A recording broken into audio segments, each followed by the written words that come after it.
Michael Jordan's gravity-defying jumps have been immortalized in one of the most successful brand logos of all time. No sports person has come close to leaving the same cultural impact, one that still ripples through American and global sport, media, and fashion. To many, he is still the greatest athlete of all time, in any sport. Wearing the now iconic 23 Chicago Bulls jersey, he won 6 NBA championships, was the MVP in 5 different seasons, and scored an average of more than 30 points a game, a record that still stands today. But for all his greatness, Jordan's life was fractured by a dark side of personal struggles, a gambling habit, and the brutal murder of his father. To this day, conspiracy theories swirl about a secret agreement he may have made with the head of the NBA to protect himself. From fighting for his place on the team to being called the biggest sports fraud in history, this is the story of Michael Jordan and how he put a target on his back, became the world's first billionaire athlete, and changed basketball forever.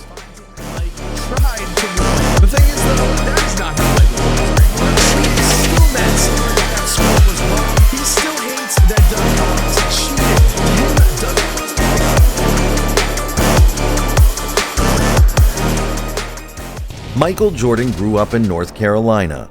By the time he reached high school in Wilmington, it was clear that he was destined to be an athlete.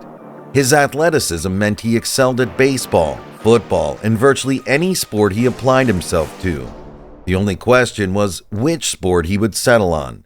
In the first year of high school, when he first tried out for his varsity basketball team, Michael was rejected. He was still a sophomore and was considered to be too small to compete with older players. It was crushing to him. Michael went back to his house and cried. But it turned out to be a powerful motivator. The rejection brought out his competitive side, fueling a desire to earn a place on the team and to exceed expectations. Leaving behind other sports, Michael began to pursue basketball intensely, working out and running drills in his spare time. His hard work was rewarded as he was soon dominating the junior team. His body responded with a 4-inch growth spurt, giving his game more physicality and the height needed to compete seriously. Within the space of a year, his performances were so strong that there was no denying he was ready for the varsity team. Michael quickly became the centerpiece of that team too, averaging 25 points a game and keeping the same intensity that drove him to make the team. He finished high school with plenty of options for college. Michael decided to stay close to his family, settling at the University of North Carolina. He left early to participate in the 1984 NBA Draft, where he was the 3rd pick overall. Michael Jordan, the University of North Carolina. Michael was one of the greatest basketball prospects, and media attention had been snowballing about his arrival in the big league. There was good reason for it too. In his first season, Michael averaged over 28 points a game, earning nationwide recognition as the best new talent. Michael's huge frame never got in the way of agility. His feints, explosive acceleration, and raw power made him an unstoppable attacking opponent, either snaking his way past or pushing his way through defenders to lay up or dunk. Most of all, fans loved to see Jordan's dunks. They were his specialty. He even once shattered a backboard during an exhibition game.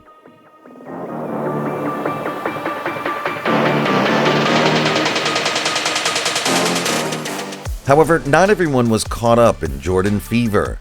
Detroit Pistons player Isaiah Thomas, fast becoming one of the strongest players in the NBA, wasn't a fan of the new kid on the block.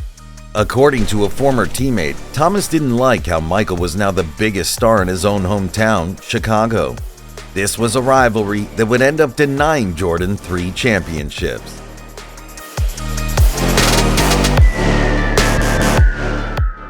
At the 1985 All-Star Game, Isaiah Thomas apparently instructed teammates not to pass to Michael. The exhibition was a low point in Michael's on-court performances, only managing to score 7 points throughout the entire game. This was followed by a season of disappointment.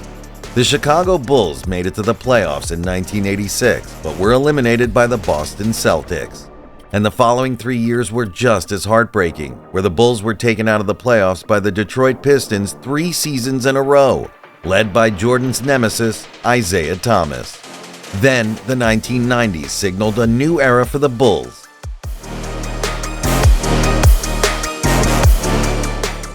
It was the beginning of head coach Phil Jackson's tenure, who guided Michael Jordan, Scottie Pippen, John Paxson, and the rest of the team to the club's best season ever, winning 61 games.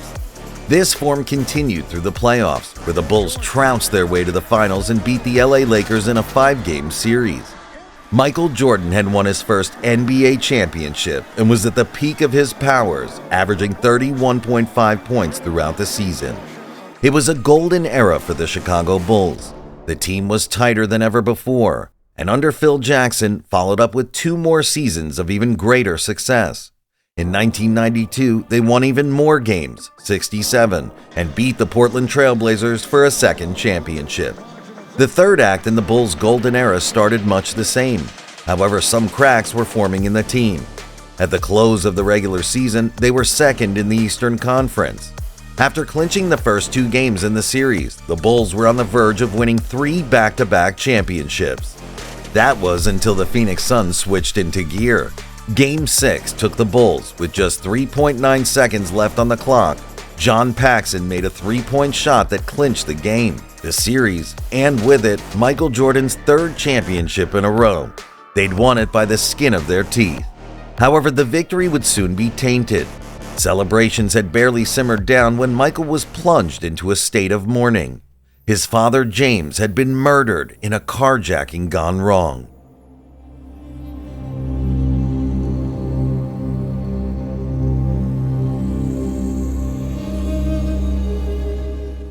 Apart from introducing him to the game, his father had been a huge support throughout his career. In a move that stunned the world, Michael Jordan announced his retirement from basketball effective immediately. So to prove something as a basketball player, it's time for me to move away from the game of basketball. The king had given up his crown. The Chicago Bulls were left without their star and the NBA without their biggest marketer. Jordan had called it quits at the height of his career in one of the most shocking moments in sports history.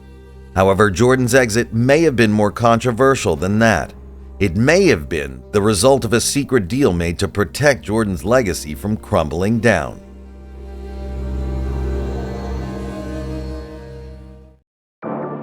One thing that has made Michael Jordan such a lasting cultural figure is his longtime partnership with Nike. During his early years, including his college career, Jordan was a fan of Converse and Adidas shoes. As interest from the NBA grew, Nike reached out. The sports company had been created in the mid-1960s and was still in the process of establishing itself as a force in the global sportswear market. Nike already had 50% of the domestic athletic shoe market, but their goals were much bigger. The slogan "Just Do It" hadn't been developed yet. Securing a promising young star like Michael Jordan offered an opportunity to attach the brand to success permanently. Initially, Jordan wasn't interested. He was leaning towards Adidas or Converse instead. Under his parents' advice, though, he visited Nike headquarters to hear a proposal. The company was able to convince him to take on a risky partnership. Jordan would be the centerpiece of their advertising campaign. Instead of sponsoring a group of athletes, all the money was directed to Michael Jordan in a 5-year contract worth $500,000 a year, equivalent to around $1.5 million today. What convinced him was the promise to release a line of sneakers. The following year, in 1985, Nike released what would become the most popular sneakers of all time, the Air Jordan 1. Almost 500,000 pairs were sold in the first month alone. The marketing was simple. Michael Jordan would wear the shoes during games. With his input, the series spilled from sportswear into streetwear. Jordan's dominance with the Chicago Bulls turned him into a worldwide celebrity. He even starred in the film Space Jam, which is the highest-grossing basketball movie of all time. His fame and near-universal respect catapulted Nike to become the multi-billion-dollar global corporation it is today. Over 3 decades after being worn, a pair of Air Jordan 1s would sell for $615,000 at auction. Jordan's partnership with Nike helped turn him into the first athlete billionaire in history and helped fuel investments have been immensely successful. His polished image may have been protected.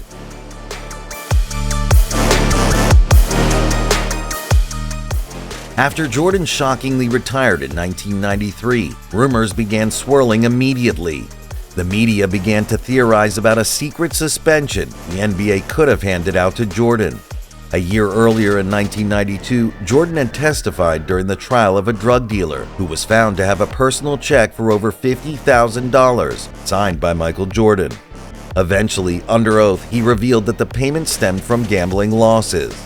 Other reports claimed that he was spotted at a casino in Atlantic City on the same day of the Eastern Conference Finals that year. According to one theory, Jordan had a secret meeting with the head of the NBA, David Stern, and agreed to save the reputation of the organization. However, there has never been any concrete evidence to support the claims. Jordan's retirement was brief. He mysteriously joined the Chicago White Sox in the minor league. But Michael Jordan clearly wasn't made for the diamond. The basketball court yearned for him. By 1995, he had returned to the Chicago Bulls. Jordan's second spell ended up being even more legendary than his first.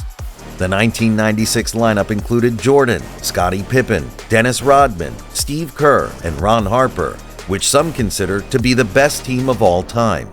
They plowed through the regular season, ending with 72 wins, sailing through the playoffs to win Jordan his fourth championship. The Bulls team that Phil Jackson had constructed was virtually invincible.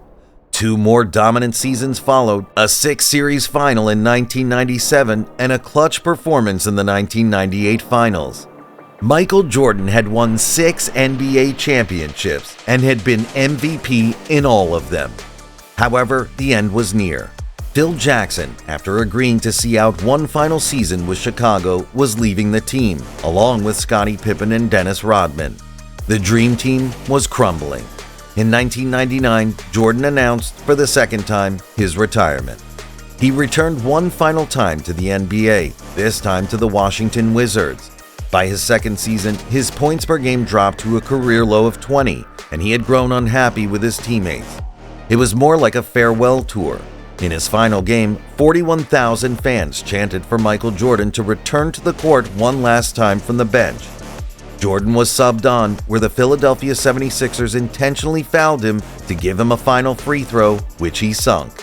That concluded the iconic career of basketball's biggest star. It made Michael Jordan into a billionaire, changed the way sports were marketed, and opened the door for a generation of players to profit from similar endorsements.